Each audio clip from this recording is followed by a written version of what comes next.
नमस्कार दोस्तों। सच में राहुल गांधी और कांग्रेस गांधी परिवार त्याग करना चाहता है। गांधी परिवार लोकतंत्र के लिए, देश के लिए, संविधान के लिए, देश हित के लिए समर्पित है। लेकिन तमाम क्षेत्रीय दल, तमाम छोटे छोटे दल सिर्फ अपने स्वार्थ के लिए, अपने लिए जीते हैं और वो भारतीय जनता पार्टी को लाभ पहुंचा देते हैं। भारतीय जनता पार्टी देश में टुकड़े टुकड़े करने की राजनीति करती है, देश को बांटने की राजनीति करती है, परिवारों को, सबको बांटने की राजनीति करती है। भारतीय जनता पार्टी ने इस देश को बलात्कारियों के हाथ में सौंप दिया है। भारतीय जनता पार्टी ने इस देश को नशे के सौदागरों को सौंप दिया है और भारतीय जनता पार्टी ने चुनाव आयोग हो या सुप्रीम कोर्ट हो, तमाम अदालतों को आज गुलाम बना के रखा है। वो सारे फैसले उसके मुताबिक होते हैं। शुरुआत करता हूं कि उत्तर प्रदेश में 10 विधानसभा सीटों पर उपचुनाव हो रहा है। उनमें से 9 पर इस समय हो रहा है और जिन 9 सीटों पर हो रहा है, कांग्रेस पार्टी को 3 सीटें समाजवादी पार्टी भी नहीं देने को तैयार थी। नतीजतन कांग्रेस पार्टी ने कहा हम मंथन करेंगे। एक फैसला आया कि सभी सीटों पे कांग्रेस अपने प्रत्याशी उतार दे। बहरहाल राहुल गांधी ने इसको लेकर चर्चा की और कहा नहीं, ऐसा मत कीजिए, आप कहीं मत लड़िए, हर सीट पर समाजवादी पार्टी की मदद कर दीजिए। इसलिए क्योंकि आज हम छोटी सी सीटों के स्वार्थ के लिए भारतीय जनता पार्टी को मदद नहीं कर सकते।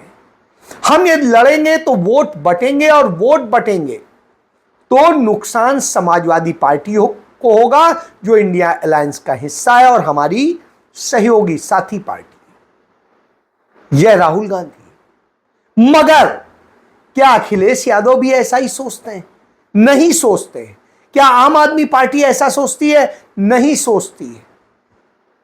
या कोई और पार्टी ऐसा सोचती है? नहीं सोचती है। इसका उदाहरण दे देता हूं कि झारखंड में चुनाव हो रहा है, वहां पर जाकर के जिद पाल ली तेजस्वी यादव ने, कहा नहीं हम इतनी सीटों पे लड़ेंगे, इतनी पे लड़ेंगे। बहरहाल सबको पता है वो एक जीत पाए थे पिछले में, लेकिन उनकी जीत के कारण बहरहाल उन्हें 7 सीटें दे दी गई हैं। इसके बाद वो ऐसे कर रहे हैं कि हमने चले 7 पे हम बड़ा एहसान कर रहे हैं और इन 7 में से भी वो 2 नहीं जीत सकते हैं, इस स्थिति में है। बहरहाल नुकसान होता, इसलिए हुआ कि चलो छोड़ो, दे दो इनको, हम लोग बाकी सेक्रीफाइस कर देंगे। कांग्रेस ने सेक्रीफाइस किया और साथी पार्टी जेएमएम, जो सबसे बड़ा स्टेक होल्डर है, उससे भी सेक्रीफाइस कराया। उधर आप देखिए, जब जम्मू कश्मीर का चुनाव हो रहा था तो जबरन समाजवादी पार्टी जाके वहां कूद गई और वहां जम्मू की कुछ सीटों पे वो चुनाव लड़ी, कांग्रेस पार्टी वहां चुनाव हारी। आप देखिए, यदि वो वोट कांग्रेस के साथ जोड़ते, आम आदमी पार्टी भी वहां चुनाव लड़ी, वो यदि साथ लड़ती तो शायद स्थिति और अच्छी होती। बहरहाल दोनों ने यह काम किया और नतीजतन भाजपा को जम्मू में लाभ हुआ, भाजपा को इन्होंने मजबूत कर दिया। इसी तरीके से महाराष्ट्र का चुनाव अभी होना है, सीटों का फाइनल नहीं हो पाया था, अखिलेश यादव ने वहां जाके पहले ही प्रत्याशी घोषित करना शुरू कर दिया और सब कुछ कर दिया। बहरहाल जब राहुल गांधी से बात हुई, उन्होंने कहा ठीक है, हम लोग थोड़ा थोड़ा एडजस्ट कर लेंगे, दे दीजिए, लेकिन कोशिश कीजिए कि यह ना हो। आप याद करिए, जब लोकसभा चुनाव था, सांगली की सीट कांग्रेस जीतने की स्थिति में थी, लेकिन जिद करके जब शिवसेना ने मांगी, उद्धव ठाकरे ने, तो उन्होंने दे दी और अंत में जो कांग्रेस का बागी हो गया वो लड़ा और वो जीत के आया 1 लाख वोट से। अब आप सोचिए, यदि वो इतना मजबूत नहीं होता तो ये भाजपा के खाते में चली जाती। तो यह इस बात का संदेश है। इसी तरीके से आपने तमाम जगह देखा होगा ये खेल हुए, मध्य प्रदेश रहा हो या कहीं रहा हो। अभी भी जो बुधनी सीट पर मध्य प्रदेश में उपचुनाव हो रहा है, कांग्रेस पार्टी मजबूती से लड़ रही है, वहां पर समाजवादी पार्टी ने अपना प्रत्याशी खड़ा कर दिया है। ऐसी स्थिति में आप सोच सकते हैं वो किसका वोट काटेगा? कांग्रेस का वोट काटेगा। और कांग्रेस का वोट काटेगा तो बहुत छोटे से अंतर से वहां पर डिसाइड होना है, और वो वोट कहीं ना कहीं नुकसान करेंगे। तो ये लोकतंत्र के स्वार्थी लोग वो है। क्यों? क्योंकि ये लोहिया, राम मनोहर लोहिया से निकले हैं, जयप्रकाश नारायण से निकले। ये दोनों स्वार्थी थे। दोनों ने स्वार्थ में किस तरीके से कांग्रेस को हराने, कांग्रेस को खत्म करने, कांग्रेस मुक्त भारत बनाने में आरएसएस का साथ दिया था। ये लोग आरएसएस के साथ मिलके लड़े, उन पूंजीवादियों के साथ मिलके लड़े, उन जमींदारों के साथ मिलके लड़े और कांग्रेस को हराने का काम किया था, जिसके कारण भारतीय जनता पार्टी, आरएसएस धीरे धीरे मजबूत होते चले गए और आज वो देश की सत्ता पर काबिज है। यही तो बंटवारा भाजपा आरएसएस कराती है और ये करते हैं। तो आप देखिए, आप एक घटना और भी याद कर लीजिए। बिहार में पप्पू यादव हैं, मधेपुरा से चुनाव लड़ रहे थे और उनके खिलाफ वो कांग्रेस के मजबूत प्रत्याशी होते, लेकिन इन्होंने जबरन, तेजस्वी ने वह सीट उस महिला को दिलाई जो वहां पर जमानत जब्त कराने की स्थिति में आ गई थी। पप्पू यादव जीत के आए और उन्होंने बड़ापन दिखाया और कांग्रेस के साथ खड़े हुए। लेकिन ये चीजें संदेश देती हैं कि कैसे ये लोग अपने स्वार्थ में कांग्रेस की सीटें हरवाने का काम करते हैं और भाजपा को जितवाने का काम कर देते हैं, जबकि कांग्रेस इनके लिए सीटें भी त्यागती है, पद भी त्यागती है और सब कुछ देती है। तो यह समझिए, जब मुलायम सिंह यादव को सत्ता से गिरा रही थी भाजपा, तब कांग्रेस ने ही मुलायम सिंह यादव को मुख्यमंत्री बनाए रखा था, कांग्रेस के सहयोग से बने थे। तो यह जानने की जरूरत है। बहरहाल ये चीजें समझने की जरूरत है। नहीं समझेंगे तो आप समझिए आप कितना बड़ा नुकसान करेंगे। तो यह नुकसान कराने का काम ये लोग करते हैं, क्योंकि ये लोग जातिवादी पार्टियां हैं, ये जाति और धर्म के आधार पर चलते हैं। कांग्रेस पार्टी सभी जातियों, सभी धर्म की पार्टी है। वो न किसी एक जाति की है, न किसी एक काडर की है। वो एक विचारधारा की पार्टी है इसलिए। और वो विचारधारा क्या है? त्याग की विचारधारा है, बलिदान की विचारधारा है, इस देश को देने बनाने की विचारधारा है, लोकतंत्र को मजबूत करने, संविधान को मजबूत करने की विचारधारा है। इसीलिए कांग्रेस ने इतना बेहतरीन संविधान इस देश को दिया था। पंडित नेहरू ने संविधान जब समर्पित किया तो देश के लिए एक बड़ा क्रांतिकारी कदम था। बहरहाल ये तो हुई एक बात। अब भाजपा क्या करती है? भाजपा नफरत फैलाती है, लड़ाती है, बंटवारा करती है, भाई भाई को लड़ा देगी, परिवार में फूट करा देगी, समाज में करा देगी, देश में करा देगी, राज्यों में करा देगी, भाषा में करा देगी, और यही करके ये अपनी वोट बैंक तैयार करते हैं। बांटो राज करो, जो अंग्रेजों की नीति थी, क्योंकि ये अंग्रेजों के मुखबिर होते थे। अभी आप देखिए, हिमाचल में चाहे शिमला हो, चाहे कुल्लू हो, चाहे उधर और जगह हो, वहां पर नगरेटा में, उन सभी जगह इन्होंने हिंदू मुस्लिम करा करके बवाल कराने की कोशिश की और बहुत से बवाल कराए। बहरहाल वहां की सरकार ने बड़े अच्छे से, सलीके से उसे सॉल्व किया। नतीजतन दंगा फसाद नहीं होने पाया। लेकिन उत्तराखंड में वही हो रहा है। उत्तरकाशी में मस्जिद तोड़ दो, ये धर्म स्थल तोड़ दो, वो तोड़ दो, और उसी तरीके के आदेश पारित हो रहे हैं, सरकार से हो रहे हैं, सांप्रदायिक आदेश पारित हो रहे हैं। इसी तरह असम में हो रहा है, इसी तरह और जगह हो रहा है।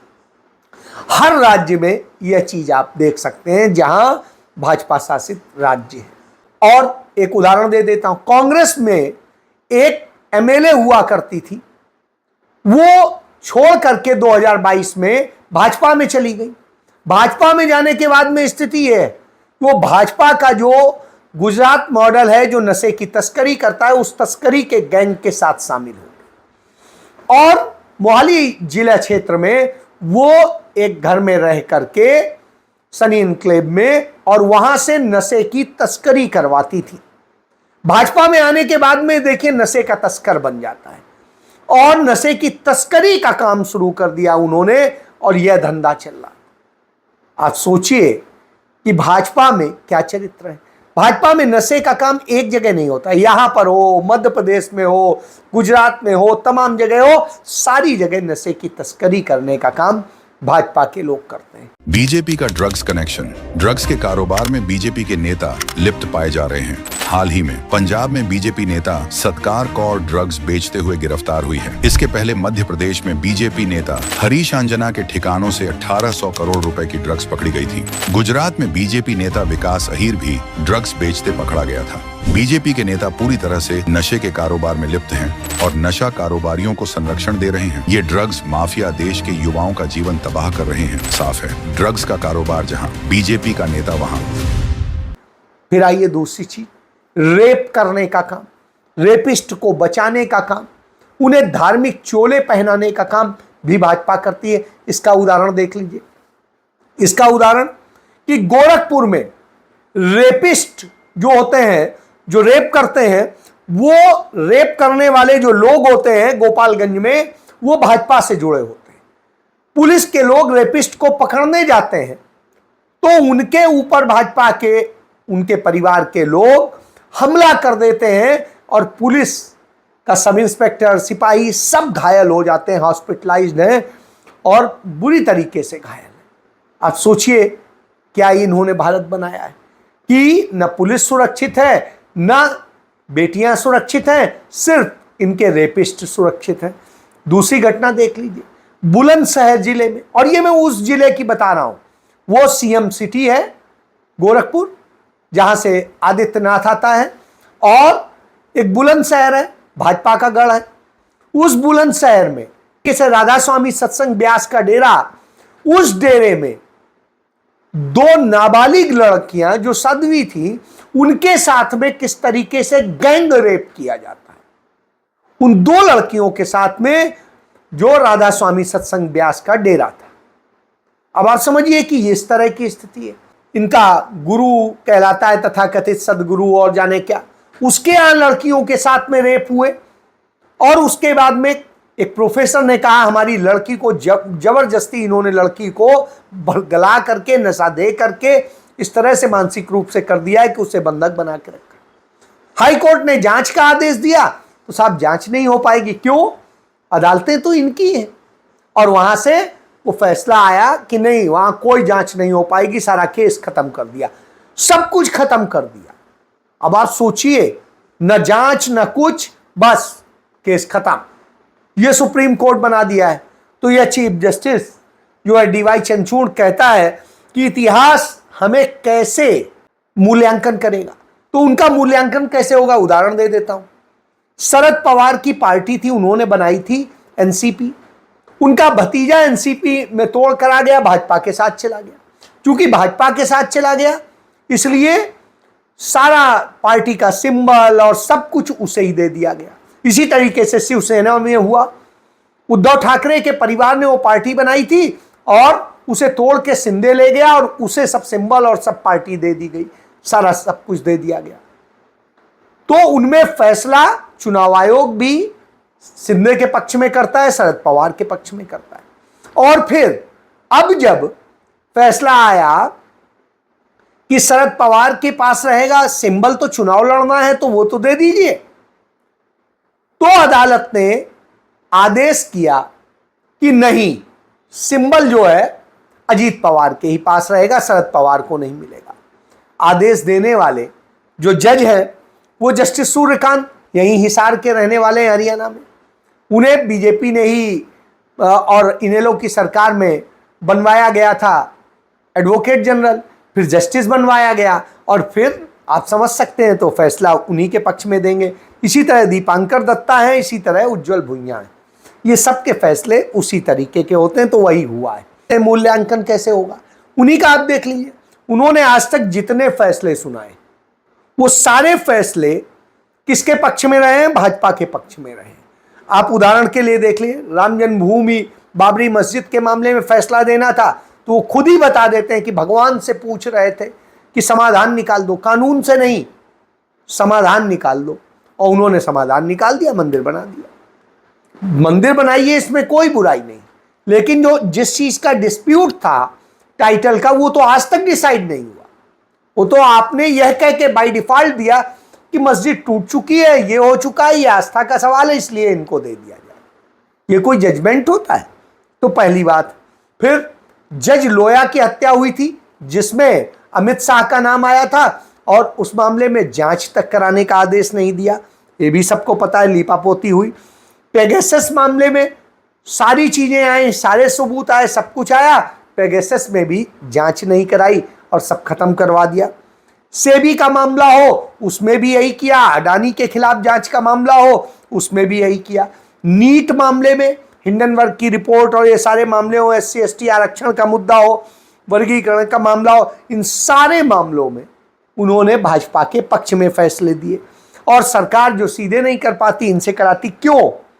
क्योंकि जस्टिस चंद्रचूड़ जिस समय इलाहाबाद हाई कोर्ट के जस्टिस थे, चीफ जस्टिस, उस समय ये हर शनिवार इतवार को दिल्ली में आकर के लॉबिंग किया करते थे सुप्रीम कोर्ट आने के लिए। इस बात का खुलासा पूर्व सीनियर जस्टिस जो है सुप्रीम कोर्ट के, मार्कंडे काटजू ने किया है, जो उनसे बहुत सीनियर, उन्होंने ये बताया। तो आप समझिए लॉबिंग करके किसी तरह बने।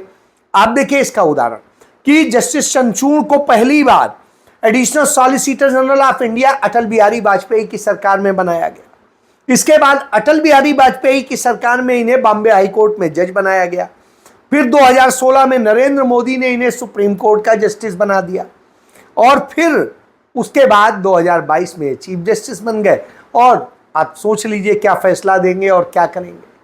तो यह सत्य है कि कैसे होता है। इसीलिए जो पहले फैसला दिया था साहब, बगैर उनकी परमिशन के कुछ नहीं गिराया जाएगा, कहीं पर मस्जिद, कहीं पर कोई और चीज, बुलडोजर नहीं चलेगा, तमाम सरकारें चला रही हैं। अदालत ने उस पर स्टे दिया, अंत में दबाव पड़ा, और स्थिति यह है कि चीफ जस्टिस के दबाव के कारण अब वही उसी कोर्ट ने कह दिया कि नहीं, आप पिटीशन करता नहीं हो सकते हैं। क्यों? क्योंकि आप पीड़ित नहीं हैं, आप तो एक जो है एनजीओ है, एनजीओ नहीं कर सकता है, वो पीड़ित पक्ष आए तब हम सुनवाई करेंगे। और मामला रफा दफा हो गया। इससे आप समझ लीजिए कि अब न्याय से लेके सब कुछ बिक चुका है। चुनाव आयोग के हम हाल देख ही रहे हैं और दूसरी संस्थाओं के देख रहे हैं। तो यह जान लीजिए इस देश को खोखला कर दिया गया है। इसलिए राहुल गांधी कहते हैं संविधान बचाने के लिए, देश बचाने के लिए, लोकतंत्र बचाने के लिए हम त्याग कर देंगे। बड़े हैं त्याग करेंगे, छोटों को दे देंगे, लेकिन छोटे क्या कुछ भी नहीं सोचेंगे, कोई योगदान नहीं देंगे, सिर्फ अपने स्वार्थ में जिएंगे, उनका नाम इस्तेमाल करेंगे अपने जीतने के लिए। इससे ज्यादा दुर्भाग्यपूर्ण स्थिति और कोई नहीं हो सकती। तो ये सोचिए आप। जय